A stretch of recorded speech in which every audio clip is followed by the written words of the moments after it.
Welcome to Chamber Talk, brought to you by North Orange County Chamber, where we explore the stories and insights of leaders, business owners and CEOs from various sectors who are making a difference in our community and region. Whether you're tuning in via podcast or joining us via video, we're glad to have you here. Hi, I'm your host, Andrew Gregson, and in this special episode, we have a guest who's truly a public servant in every sense of the word. Combat veteran, former mayor, presidential appointee, and now state senator representing California's 30th district, which includes parts of Los Angeles and Orange County. Welcome, Senator Bob Archuleta, to our show today. Appreciate it. Well, thank you, Andrew. I really appreciate being here in Orange County. It is part of my district. As you said, the 30th Senate District. So proud to be the senator representing LA and Orange County. And I'm just excited to be here with you. And because of the fact that I understand you're a fellow veteran. And I'm excited to hear that. And when this is all over, we'll go outside and share some good stories. How about that? I like that. Thank you very much. I appreciate that as well. So, Senator, I wanted to sort of start somewhere at the beginning. You know, your service to our nation is both credible, and thank you so very much, both in and out of uniform. I really certainly appreciate that. But where did it all begin for you? Well, I tell you what, Andrew, you know, when you're a young man, and you're growing up and you play football and you're hanging out with the guys, this, that, and the other, and stuff, you know, who's tougher than tough and this, that, and the other. And, you know, and when I was growing up, to be a paratrooper was a pretty big thing. Mm-hmm. And the guys in the neighborhood would say, hey, well, I want to go in the Marines or I want to go in the Navy, wherever. And I thought, you know, I think tough outfit for me would be a paratrooper. So I was so proud that when I did join the Army and I was assigned to the 82nd Airborne Division, quite an outfit here in America. It's America's Guard of Honor. And the 82nd Airborne goes back to missions that took place in World War II and obviously served with the Allied troops there in Normandy and Nijmegen. And so it has a proud history, the 82nd Airborne. And it's out of Fort Bragg in North Carolina. And I will tell you that I am so proud to share with you that I have two sons that are West Point graduates. Wow. And they too are paratroopers, and they're serving right now. And one is my son Matthew, Special Forces Green Beret, and also Brandon, who served with the 3rd Infantry Division. Both are Iraq and Afghanistan veterans, and between the two, they hold 3 Bronze Stars. Wow. And they're busy. And as I mentioned, Matthew, Special Forces Green Beret, and Brandon is a colonel, a lieutenant colonel. He's a specialist. He's a strategist. He's a PhD, former professor at West Point. And he's the brainchild, I guess you are. But I got to point out that Matthew, he's got a master's out of Yale and master's out of Harvard.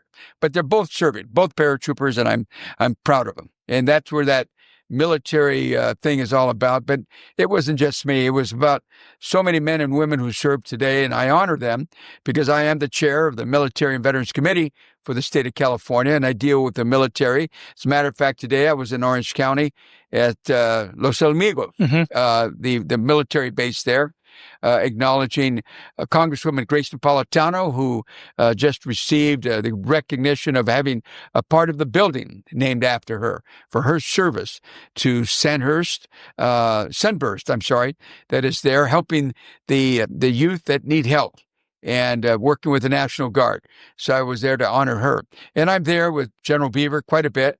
And as the chair of the Military and Veterans Committee, and I think you know that I've served, I was appointed by the governor to oversee the 31 military bases we have in California. He has what's called the Board of Governors that we do that. And it's retired admirals and generals and personnel that come together with the governor, and we get out there and we see what our troops are doing. And that's a great honor to do that. So my military history and working with the military kind of pays off, because when I walk into a base, I know exactly who to talk to. And if you remember, it was the sergeants. The sergeants are the ones in charge. Mm-hmm. So I walk in, first sergeant, what's going on? and I'd back past the general, bypass the colonel, because it's the sergeants. You And, get the honest answer there. and that's what it's all about. But I was honored to serve in the 82nd Airborne. Thank you for asking. Oh, you're welcome. So, there's a big difference between when you're doing military and coming into civilian life and so on and so forth. And obviously, you've been in politics for a very, very long time. What sort of made you ease in from civilian life, doing whatever you did, and then moving into, working for your first county council, right? Well, yeah, I tell you, I have a long road of service, as they say. When I finished my time in the 82nd and I came home, I said, I want to make sure that my family is well educated. That was number one. And I think that all of us who understand this, that we got to educate our kids. And my goal was to educate my 5 kids. And my oldest son graduated from USC and played ball there. And I have a daughter out of Pepperdine, and a daughter out of Chapman, and 2 sons out of West Point. So education was very, very important to me. And I wanted to push and do all I could. And of course, that meant being involved in Little League, being involved as a coach, as the manager, and getting out there with the Pop Warner, being at the high school football games, or whatever it was. And as a father, you know that we got Mother's Day weekend we're on right Coming now. Up, right, right. But us dads, we got to contribute too. And I was a very active dad that made sure that the kids got to their Little League practice and football practice or whatever it was. And I think that it's something, it's when they say it takes a village, it really does. In today's world, we've got to make sure that everybody participates in the success of the kids. It's so important. Now, you served at every level from city council, mayor in Pico Rivera, right? Right. And then obviously now state senate, and you've done it for a few years now. What sort of pushed you to originally to run for senate, should I say? Well, let's go back. I'm going to turn the clock let's do for that. you, Andrew. And when you mentioned about in the service, I was a real estate broker. That's what I've done all my life. That's how I've been able to provide for my family. But I had a friend of mine, Gil Girakos, I'm going to mention his name, and may he rest in peace, a good servant and a veteran who served the county of Los Angeles. He stopped by my real estate office 8 o'clock at night one night, working late, and he saw my paratrooper wings on my lapel. And he says, Bob Archuleta, we can use someone like you in the county. We have a commissioner who retired. I think we can use you as a commissioner of military and veterans affairs. I said, well, I don't know anything about politics. He said, no, listen, you get out there and represent those veterans, and that's all you got to do. So I went before the supervisor, Ed Edelman. You turn the clock really back, and I interviewed with him. He said, okay. I was approved by the Board of Supervisors. I became one of the commissioners and became the chairman eventually. And I started going around all over L.A. County, speaking on behalf of veterans, going to the VA, going to Calvet, whatever I had to do to support our veterans. And along that way, I realized there was more to do. So I joined the Montebello Police Department. Can you imagine that? I joined the Montebello Police Department, went to the academy at Rio Hondo College, and became the president of the class. And eventually, I was picked up by the city of Montebello and served with them. And what an honor it was to serve with these great men and women who serve in Montebello, but all men and women who serve in our law enforcement community. God bless you for the work you do and the families that support our retirees, or even our men and women that are serving right now. They put on that uniform, put on that badge to serve and represent. It really means a difference. Right. So I was able to do that. Then eventually came Pico Rivera in my life, and I knew that if I was able to jump in and make a difference in that city, which we did, we turned that city around. We became the most improved city in L.A. County. The most business-friendly city in L.A. County, the best anti-graffiti program. And I realized that service, I couldn't stop. And that propelled me to eventually run for the state Senate. And I ran and I won, and here I am 7 years later. That's amazing. And it's been an amazing ride, Andrew, and God has blessed me with this opportunity to serve and represent the 30th Senate District. Now, you mentioned a few things there, and obviously, it sounds like there's a few proud moments there that went on in the city. Do you want to share a few of those that you feel was... Wow. I'm glad you asked, Andrew. I guess one of the proudest moments was to be appointed by the President of the United States as a presidential appointee, ironically, to serve kind of like the Board of Trustees. We called it the Board of Visitors at West Point, our United States Military Academy. So I guess the race was on to find someone to serve alongside 4 United States senators, 5 United States congressmen, and 5 presidential appointees. Well, I was appointed by President Barack Obama. I was able to do that, and I became the vice chairman of that very, very prestigious board, and to serve and oversee West Point, to make sure they got the right meals, the right training, the right education, the right buildings, everything pertaining to West Point. And I was so proud to serve that. But before that, I've got to share this, that I was asked to serve by George W. Bush, President George W. Bush, to work with him and handle minority veterans affairs. And I did that when he was in office. And so I got to work with both presidents. Right. And I think that's what has actually added to my success, to be able to work with both parties, the Republican Party, the Democratic Party, the Independents, because when we're talking about working with people, changing their lives, representing them, it doesn't matter. What matters is that we make sure that we're there to serve and represent. And it's just all come together. And here it is 7 years later, and I'm still with it. Thank God. And may the good Lord give me a lot more, because there is an election coming up, and we'll talk about that later. We will. So, your experience there it's very valid, isn't it? And extremely important in today's world.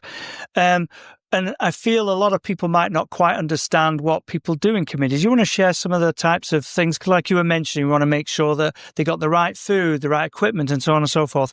But folks don't really realize how much work's really put in by people on these committees. You want to share some of that? Well, I tell you, I'm the chair of the Military and Veterans Committee for the state, right? And that committee works with our National Guard, works with our veterans, and to make sure that we as a nation, we as a state, never forget our veterans, and to acknowledge the work they do. So we come together and we ask that we get the support when we're trying to support our veterans on some of these bills that pertain to their livelihood, their future, their security. As I just mentioned, I just came from Los Alamitos. I'm working with the National Guard there. And we've got to give them a big shout out, because, we had the fires not too long ago. Yeah. It seems like yesterday, but it'll be there for a lifetime for some. Mm-hmm. And it was the National Guard that was there. These are citizen soldiers Mm-hmm. that walked away from their families, put on that uniform, and reported to their units, and they served to take care of the people and secure the areas there when it came to Altadena and Pasadena, and of course the Palisades. The National Guard was there bright and early, working hard, and they were working. And I went to visit them at Pasadena in the headquarters. I went over at Los Alamitos when they were deploying themselves, and I was actively involved with them to thank them on behalf of the people here in California, and to thank them on behalf of those who suffered loss and fire and tragedies that took place, because all of us wanted to say thank you to these men and women, and I did that on their behalf. But going back to some of the things that what we do in the committee is I want to share a couple of things with you. As an example, we have veterans who've served our country and have 100% disabled rating, disability. Okay. And there's ranking within the Veterans Administration, and it goes up. And if you're in that 100% bracket and you're a disabled veteran and you own a home, we feel that you shouldn't be taxed on your property. You shouldn't be taxed on your property. And we're talking about California state property tax. So we're pushing that bill, Senate Bill 296, that will help these veterans who have home ownership. And again, not every 100% disabled veteran owns a piece of property. Sure. But those who are fortunate enough to do, and they are 100% disabled, we just don't want them to pay that property tax. So that's when it's important to us. And I think if we can also think about those who served our country, who've given us 20, 30 years of service, and who've retired here in California, we want to keep them in California. We don't want to tax their their retirement pay, Right. that pension. Yeah. And some of these sergeants that come out, my goodness, they're only $1,700-$1,800 in retirement pay. Some are a little bit more, but for us in California to reach out and grab that pension they work so hard for. So we're working on that one too. So we're doing a lot of things to help our veterans and those who have served and have that pension.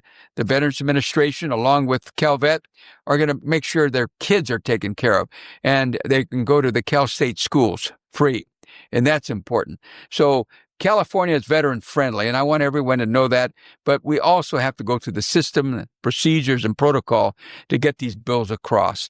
So I ask everyone who's watching that to get a hold of your legislator, whether it be the Senate or the Assembly, and tell them you want all these bills or any bills pertain to our veterans, that you want to support them. And that's important. But that's some of the things that we do. But on the business sense, I think that's another thing we have to talk about, because we have the Chamber of Commerce. Here we are in the city of Orange, and the county of Orange, rather, that we have to realize that there's so many things that are needed here in Orange County. One of them is a cemetery. Can you imagine that? Orange County does not have a military cemetery. We have one in Riverside. We have one in Los Angeles, but we don't have one in Orange County. And I'm proud to say that that's something that we're working on as well. And we have a site where we're trying to make sure that we're able to work with the city, the county, and the state, and everybody come together to make that dream come true, to have a cemetery here in Orange County. How far have they got with that one, by the way? I know there's been quite a lot of work with the cemeteries, and you want to share a little bit about that? I tell you what, that is something that's in the works, and I'm going to tell you that I've got to get a shout out to a colleague that is an assembly member, Kirk Silva, and she has worked so hard for the time that she's been in representing Orange County, and I've joined forces with her the site is the Gypsum Canyon Veterans Cemetery in Orange County. That's what it's going to be. And I'd like to shout out to Anaheim. They're the ones that are providing the site. But it's a project that's taken a lot of money. And let me tell you, Angie, Orange County has really stepped up. They've provided $20 million and approved that for the cemetery. Well, the general fund has put up $25 million. The county is working hard. So I put together, we all met at the site. We had the county representative, the city representatives, the board of supervisors. We were all there, and we agreed that canyon site was the one, and it's going to handle both veterans and civilians. It'll be divided up, but that's something that's in the works. So, Kirk Silva, thank you so much for the work you've done, and her Assembly Bill 571 addresses that, and we're going to keep fighting and working for that. It's something in the future, but those are things that we're doing for veterans. So basically, there's a lot of talk between veterans, because we have a veterans group here in Fullerton, and they often talk about how difficult it is for the different ones on the different rates or levels for their insurances. You know, whether it's to get hearing aids and things like that. Do you work on any of that stuff? Those are called the benefit ratings. Right. And what happens is someone, imagine this: a veteran served in Iraq, Afghanistan, and he's blown through a wall, and not only did he suffer injuries, maybe there's a brain trauma there. There's a shaking of the brain. And his faculties are off. And people can't understand when he came home that his reading is off, his writing is off, his speech might be off.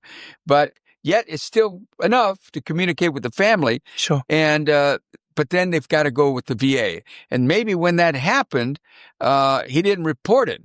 Or he dusted himself off, got back in the battle. Right. And he never reported, never went to sick bay, never complained.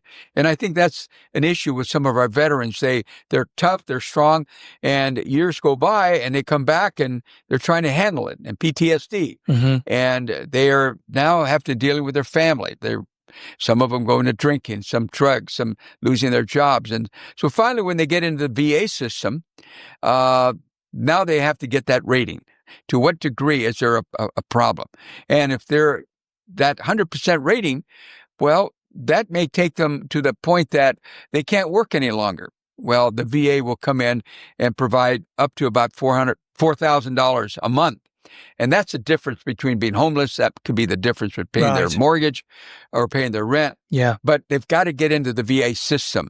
So to the veterans that are watching, please get a hold of the county veteran service officers, get a hold of the VA and get in there and get that rating, because it means benefits for the family as well. So I'm glad we're having this conversation, Andrew. No, it's important to people, and they talk about it a lot, and it's things that sometimes go untouched. So I appreciate that you're working on that. Thank you. So as we were talking a little bit, we mentioned Senate bills, and we've got 536, which empowers insurers and employment development departments. And I know you've been working on those. Would you like to share a little bit about that itself? Well, let's talk about that, because, we remember the pandemic. We had billions of dollars, I'm going to say millions and millions of dollars in fraud, EDD. Yeah. And it was all over the news. Still is, isn't it? And I'll be honest with you, checks were going to people that should have never received them, no doubt. Right. And it cost the state of California millions upon millions of dollars. Well, we've got to make sure that never happens again. Right. So EDD has tightened their belt and gotten better technology to address that. But one of the other things that I'm working on is Senate Bill 536, which empowers the insurers, the Employment Development Department, EDD, to identify when employers are inappropriately, fraudulently withholding premiums from their insurers, and the state doesn't receive their tax money. Imagine. So it's just reporting. But if we can get people to understand this bill, the chamber is 100% for it. Businesses are 100% for it, because we have people that are running legitimate businesses every day and reporting exactly what goes on, the number of employees they have, and when they're on disability and so on. So Senate Bill 536 is going to work with the chamber, is going to work with the business community to make sure that fraud is taken off the table, that those in labor agree that if we can address these issues, it's a win-win for everyone. That's one of them we're doing. And I think that it's so important when the business community understands that in California, we are the fourth largest economy in the world. Yeah. So consequently, we want to keep business flourishing. We want businesses to stay in California, and those, sadly, that have left, come back. California is a great state. We are the fourth largest economy in the world, and we're going to continue working with our business community. And I think the Chamber of Commerce up and down the state will recognize that we're trying to do what we can to help out.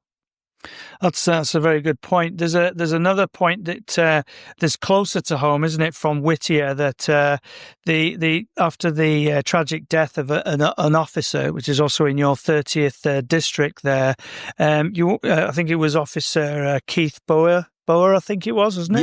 Yes. I've got to share that with you. Do you want to share a little bit about that as well? Here, without mentioning names and so on, but I was just at the memorial in Sacramento where we honored our fallen officers. It just happened last week. And as we celebrate Memorial Day for our veterans and those who've given their lives for our country, we also celebrate the first responders, our police officers that have given their lives in the line of duty. And what we're trying to do is acknowledge that. And there in Sacramento, we had hundreds upon hundreds of law enforcement officers, men and women, who wore the uniform, the badge, and they came from everywhere in the state. It was sad to a degree, because some of the widows were there, the families were there, as they laid the wreath to their fallen and the members of their family. And we've got to understand that we've got to bring that forward, because it is a dangerous business, law enforcement. So we have to support and honor these men and women. So I've got a bill on the table, Senate Bill 759, that recognizes something that's so important, that when a felon is released from prison, that the basic law enforcement officers know about it, that our city police know about it, when we're working with the parole department, that we know who's out there. And what happened tragically in the city of Whittier, one of these individuals who was released from prison actually killed an officer, and Whittier police officer, who was killed fatally on February 20th, 2017. It was a shooting that took place, and it was so sad. The entire city of Whittier seems to mourn every day about his loss. And I was honored to meet Officer Boyer's mother and father, and offering condolences on behalf of law enforcement, the state of California, and everyone. And this bill, 759, would ensure that these repeat offenders that are held accountable, and law enforcement agencies have the necessary tools and information. And that's the key, the information of who's out there, so we can prepare to understand who's there. And if we're going to do a lot of rehab work, well, let's do that. But let's protect the community as well. And we've got to provide that extra layer of oversight to prevent this from happening again. This tragedy should never happen again in any community. We should not lose anyone because we don't know where they are, who they are. And Senate Bill 759, which obviously endorsed by every law enforcement agency in the state, and those who, all of us, whether it's Orange County or LA County, that I represent both, understand that it's time that we've got to protect and honor our law enforcement. And I'm so proud to carry this bill on his honor. And so, Officer Boyer, you're not forgotten. The city of Whittier and your loss will not be forgotten. So we're going to keep going forward and try and take this bill all the way to the governor's office. Now, being a man of vast experience, and one of those being serving as a police officer there, do you have any other takes that could potentially assist law enforcement, or there's gaps that are missing in whether it's to do with sharing information or anything else to do with that matter? I think the old neighborhood watch. Remember about that? Yeah. It seems like we kind of drifted off from that. Yeah, we have a bit. I want to encourage the cities in LA County and Orange County. Let's kick that back into gear. The neighborhood watch, because there's nothing greater than to be in a patrol car and be able to wave to your neighbors and say, "Hi, Jim. Hi, Mary. How's it going?" And Officer Bill and whoever it might be in the car, that there is a connect between those officers and the community. Because when something happens, who's the first to respond? Our law enforcement. Mm-hmm. But who's the first to call? A neighbor. Picks up that phone, calls 911. I just saw somebody run out of that building, or somebody just broke into that house, so we can respond. And that's the idea. So it makes it just a team effort. Yeah. Between the community and law enforcement, and I think that's something we can do. And then to know who's out in the field, who's been released, it's important. And let's go ahead and make sure that in our budgets across the state, across the cities and the counties, that there's enough room in those budgets to make sure that the equipment is there, the education is there, and the ability to train and teach our young men and women who get into law enforcement, the sensitivity they must have now, and to be able to work with businesses and schools and colleges and our seniors and our veterans and our disabled individuals.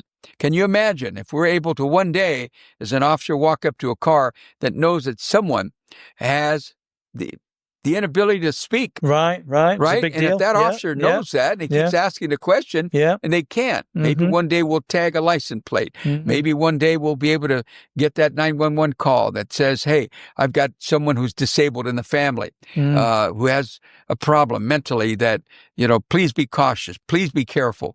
And we have to tone things down and be aware of what's happening. And also to work with our fire department, our paramedics, to be able to work with them. And that's so very, very important. And I will tell you that law enforcement working with paramedics, we just saw it in these fires. Yeah. They were a team. Yeah. And we added, of course, our National Guard. That was so important. Yeah. So California is a great state, and we love to work with every city and every county. And then what we saw at the memorial there in Sacramento was so touching. and invite everyone. They get a chance, come up there during the month of May.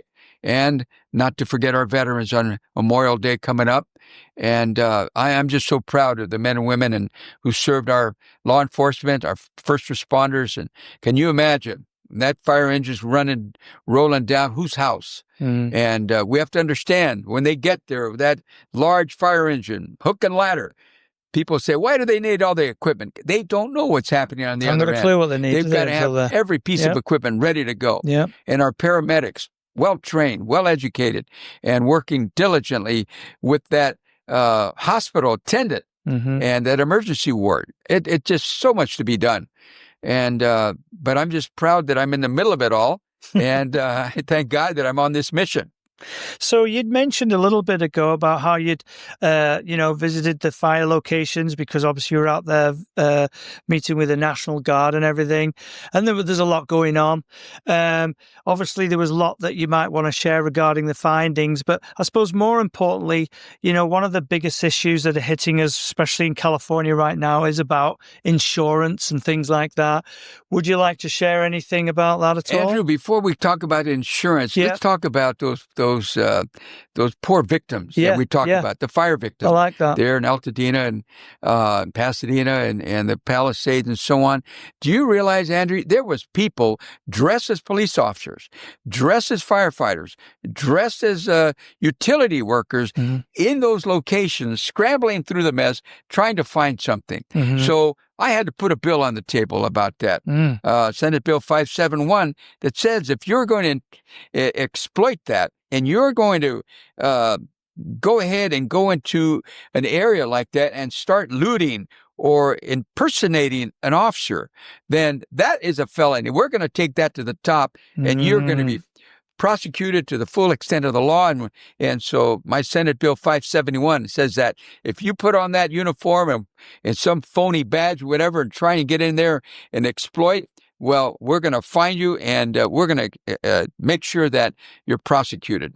And we have to understand that, when this looting takes place, and it does happen. Oh, yeah, it's happened for years, hasn't it? And it came to light. We saw it on the television that people were in there, and it was the National Guard and the firefighters and working with law enforcement trying to keep that. So burglary, grand theft in those areas, we can't allow it.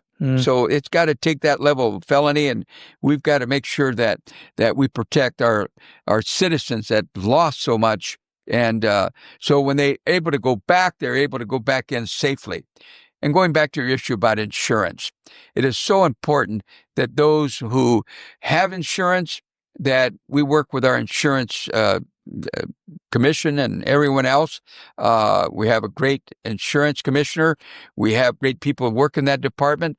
And we want the insurance industry as a whole to understand. We know that there's problems there. We know that we have to find a remedy to make sure you stay in business, but make sure that the people that lost their homes or that they need your help. And we have to provide everything else. And that's why the state of California is putting millions upon millions of dollars for aid to the victims of these fires. And when I say millions, I believe it's in the billions. Right. So, and I thank the governor for that, for stepping up, and our pro tem and our Senate and Assembly working to create these bills that look at these issues, because we have to rebuild these areas and Altadena, Pasadena, the Palisades. We got to bring them back to life, and we're going to do that because we are California. But one of the things, Andrew, that we got to talk about, and that's education. Our education system here in California, we need help. Yeah. We need to keep our teachers working. We need to educate our children. We've got to make sure they have a meal, and those that need it.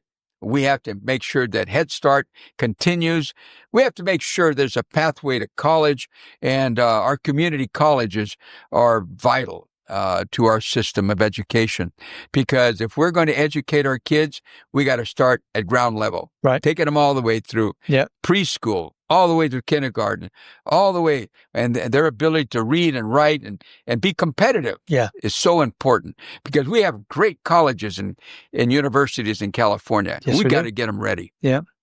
I have a question regarding that. So, there's always, it's so easy, isn't it, for us as a nation or for individuals to look up and say, well, we need more money to do this, right? And yeah, that's one part of it. But there's another part, isn't it? Is what do we do to help it grow? How can we help it grow? How do we help business grow? How do we help schools grow?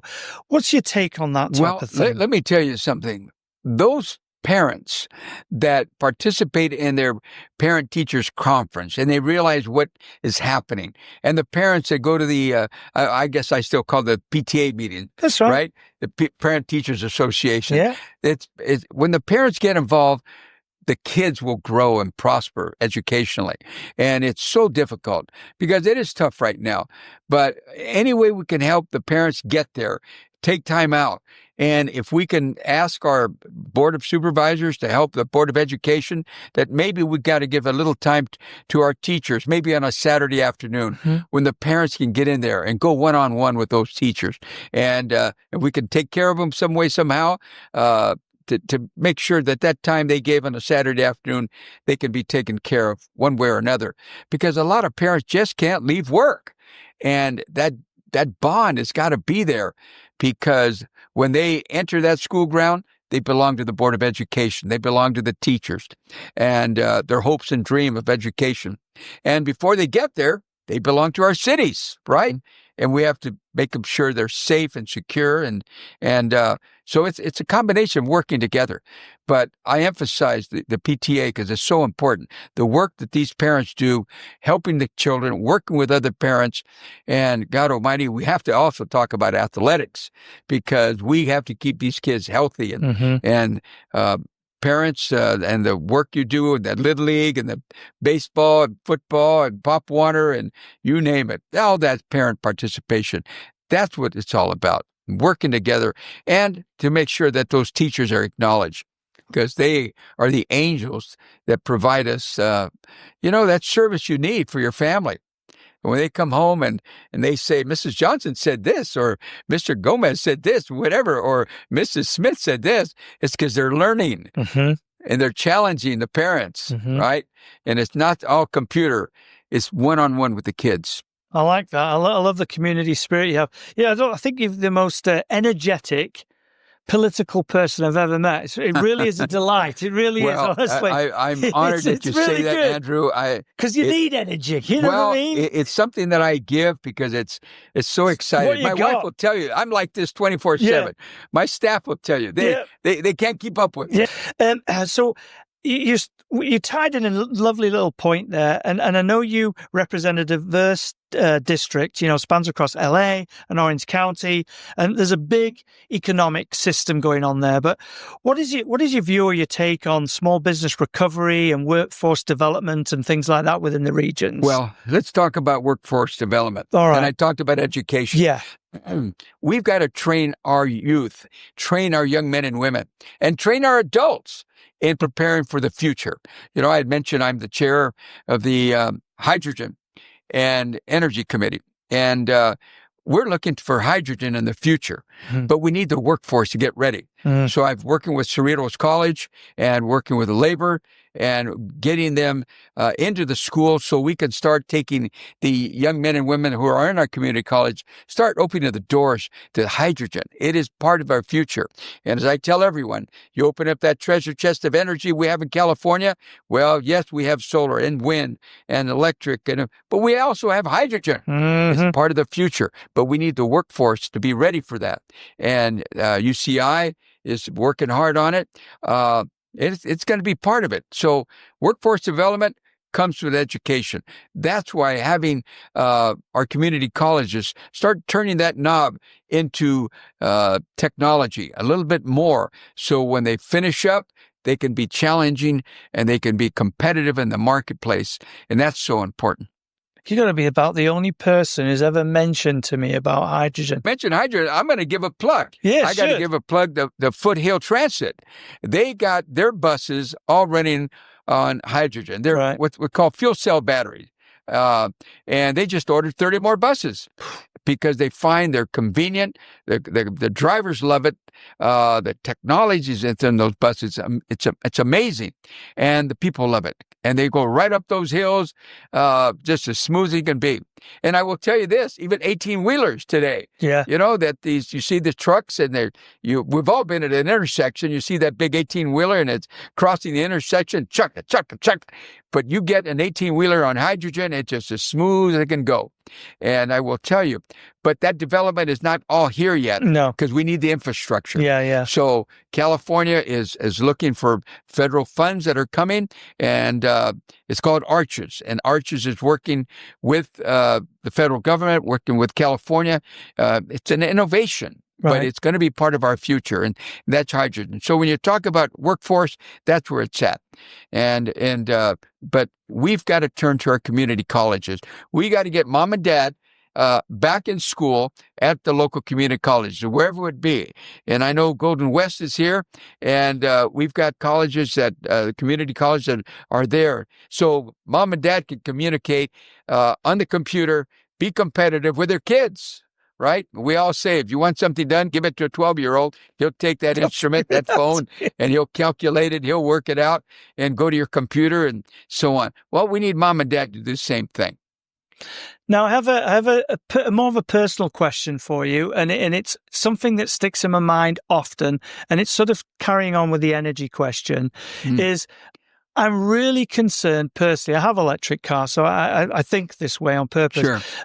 Like, what are we going to do with these lithium batteries after a while if there's so many electric cars or so many electric vehicles? I'm really concerned about that because you can't just dig a hole and put it in the floor. Well, I think you're touching, Andrew, on the environment. Yeah. What you're touching on, yes, the electric cars, but we also have to be aware of the grid that everybody's going to plug in. Right, well, not everybody can plug in. No. Right? So we have to make these electric cars affordable. We have to have the infrastructure, and we do need help. We just heard that if you're able to have an electric car, you've got to be able to have a place to charge it, and whether it's been hydrogen, because we have hydrogen cars, they need the same thing. Yeah. So it's got to be a joint venture between enterprise and, of course, the state of California. And as long as the general public keeps looking for that sort of transportation, we're going to keep developing. We're going to keep pushing. And I think that's so important. But rules and regulations that pertain to the usage and development, yes. But when you're talking about disposing of the batteries, that's going to be something down the road that we're going to be working with that industry to make sure that they follow clean air. It's so important. Anything that we invent, whether it be the phone or that big screen TV, sure. There's got to be another side to it. Yeah. So we have to, in the military, remember, we had a mission plan to get in, but we also had a mission plan to get out. Right. And that's so important. So the rules and regulations on that to protect our environment. And I'm talking about our environment for just a second. Sure. I mentioned that the work I do, I try not to ask anyone if you're Republican, Democrat, Independent. I just want to help. Sure. Well, the same thing with our environment. Here in California, we don't ask that. We want to take care of our water, our air, our mountains, our streams, our environment, because it's for everyone. And the traffic flow that we have, we want to keep it moving for everyone. The bridges that we make, the maintenance that Caltrans does, everything that we do here in California, it's across the board for everyone. And I think we need to do that. And people have to understand, again, we are the fourth largest economy in the world, and we are innovative. We are going to do things that other states aren't doing.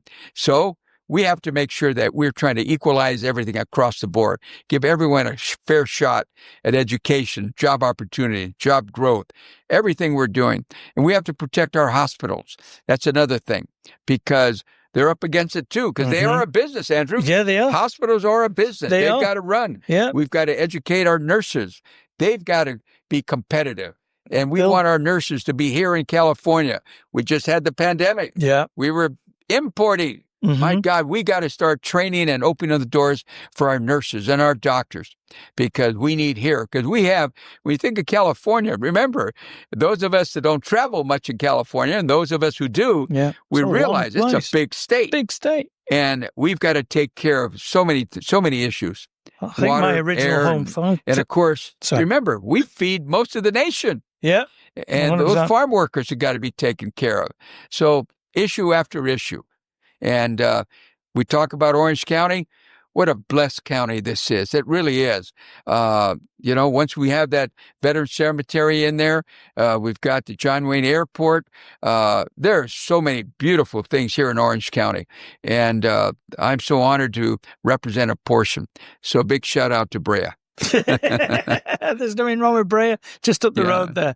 Just another moving into things, because I know that obviously we've got the midterm elections coming up in 2026. Oh. It's not often that we get the opportunity to capture a senator at one time, because you're out and about everywhere and doing lots of things. So we thought, why not take the liberty and opportunity to ask you about that?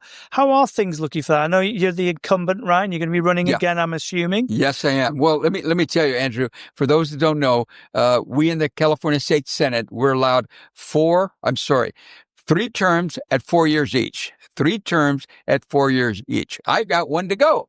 So that's where I'm at. So in 2026, I will be running again for my very last term. And I feel very confident because of the work I've done, both in Orange County and LA County, with our veterans, our seniors, our educators, law enforcement, firefighters, and I've been endorsed time and time again by everyone. And I feel terrific that I'm getting calls now that, hey, when are you going to call me for your endorsement, my endorsement? I said, we'll get around to it. I think we had to finish up the month of May or June, I think it is. And then we're going to kick it into gear and start our campaign for 2026. And what does that look like for somebody who's already running in office? Because for those who aren't, they're just worried about the campaign, but you still got business to attend to. So what does it really look like for you? You're absolutely right. Those of us who are incumbents and are running, we've got to keep both hats going on. Right. We have to be a supporter of the community, a representative. We've got to fly up to Sacramento every Monday, fly back down on Thursday, and do things like we do in our district. And at the same time, we have to campaign. Yeah. Where an opponent would be able to do this 24/7. Sure. And that's where there's an imbalance, but that's what we signed up for. Because each and every one of us, we were candidates long before we were incumbents. Right. So you're able to do that. But, Andrew, if you do a good job, people will recognize that. That's true. And when they see the name Bob Archuleta on the ballot, they go, I remember him. He attended my grand opening. Or I remember him. He was at my high school graduation. Or I remember Bob Archuleta. He spoke at the Police Officers Association meeting. Or he was at the Chamber of Commerce. That's Bob Archuleta. And that's where it comes from. So I think that's what it is. So the work continues throughout the 4 years. And if you do it right and you do it with your passion and excitement, people know that. And they'll remember your name. Because I am your senator, Bob Archuleta. I love that. Do that one again, because I thought I had to throw that in there, Andrew. I am your senator, Bob Archuleta. Honored to serve and represent. Thank you. How about that? That's a blast. There you go. Well, so, we've talked a little about policy, service, and, ahead, obviously, you've still got a job to carry out, and then obviously another couple of years. What is on the top of your mind where you would like to into the next term? What would you like to finish off? Like, what would you like to finish if you could have that magic wand before you finished your last term? Andrew, the things that I would need to continue, and I'm serious about this. Sure. The things we're doing with hydrogen in the state of California. I've been involved in it now for at least 4 or 5 years now. Hard charging. I've been at conferences. I've been at plants. I've spoken at conferences. I've taken the lead as the chair of the Hydrogen and Energy Committee.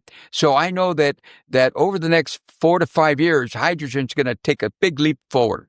And I know that with arches and the things we're doing. We've seen it in transportation. We've seen it in, hydrogen's used for locomotives. It's used for automobiles, trains, and airplanes even. I mean, the technology is around the corner, and I don't want to stop that. I want to keep pushing in that direction. I want to make sure that every feasible bill that we have on the table in the future for veterans and their families, that we're able to continue that fight and to make sure that we send the best of the best to serve our country. And working with the recruiters that I've done over the years, working with the educators that I've done, schools that are here in Orange County and LA County.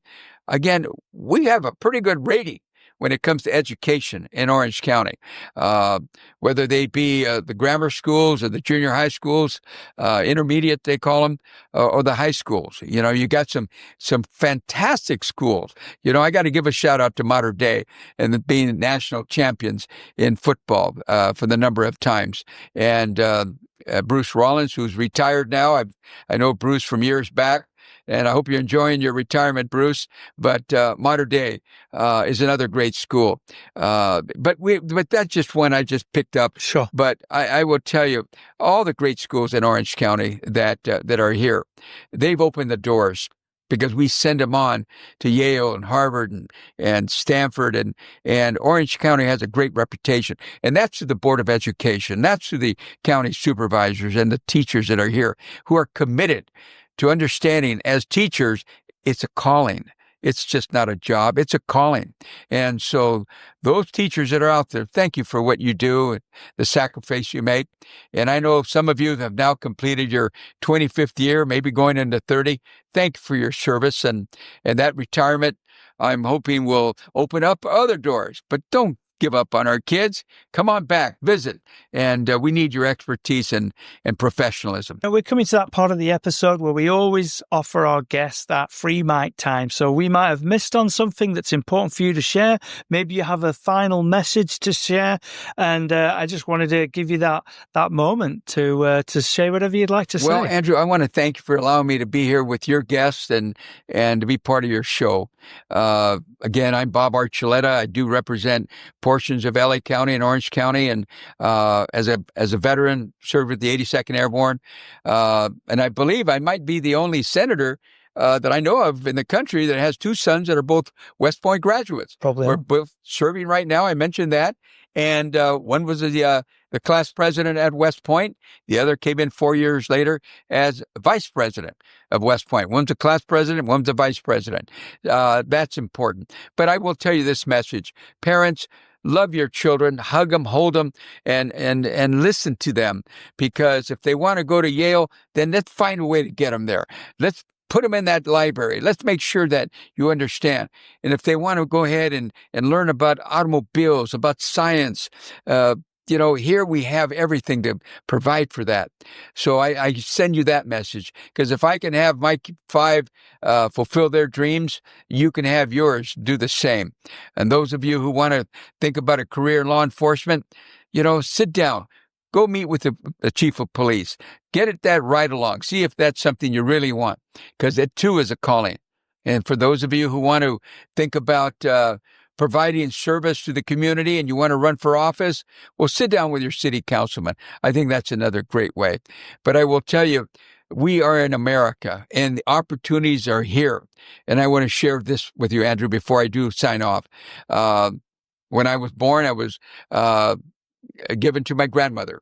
And my grandmother raised me, and she was 65 years of age and at the time, and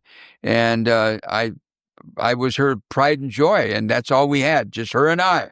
And so when I was about 10 years old, she was about 75 at that point, she passed away. And then, of course, where do I go from there? I went to live here, live there, and it went on. And it was tough. And I went from one grade to the next grade, one school to the next school. And this is the shout out for the teachers. Here I am in the 8th grade. And there was a teacher who sat me down and said, "Bobby, I don't think you can read. I think that's your problem. That's why you're always running up and down the halls. That's why you're that kid that we just can't seem to control. So I'm going to sit you down every day after school, and we're going to go over every single grade that you may have been asleep. I don't know where you were, but we're going to go through the 1st grade, then we're going to go to the 2nd grade. And pretty soon, it took almost a semester, but we got all the way up to the 8th grade. By the time I got done with her, I became competitive. I was on the honor roll. I changed my life. Wow, I could read. It changed my entire life because of that one teacher. Wow. And she devoted herself, and I know she did it for so many others, but she did it for me. And then I became competitive. I eventually was able to go on to school and get a scholarship, but I wanted to serve. And that's what I did, and I went on to serve, as you know, with the 82nd Airborne. But to that school teacher, that might be you, don't give up on that kid just because he's a little troublemaker. Sit him down, and you'll find that somewhere along the line, he needs some remedial education and a lot of love. And that's what that teacher did for me. And so I thank our school teachers out there. And you showed me that if I did it for my kids, they will do it for their kids. And thank you so very much for doing that. And so, Andrew, I want to thank you for the time you've given me. And I hope that you all understand that I am just one of 40 senators who love this great state of California, and we're committed to serving our communities, our districts. And so if you have an issue, you pick up the phone, you call your senator or your assembly member, because we're all here to serve the great state of California. And I thank you. Well, thank you so very much, Senator. It's been an absolute pleasure having you on. Thank you so very much for your time and also your service to our country. Really appreciate it. Andrew, thank you. And thank you, everyone. And remember, I am your Senator, Bob Archuleta. Thank you, listeners, for tuning in to Chamber Talk. Until next time, stay inspired and connected by visiting nocchamber.com and selecting Sign Up for News at the homepage. For more interviews, visit chambertalk.podbean.com.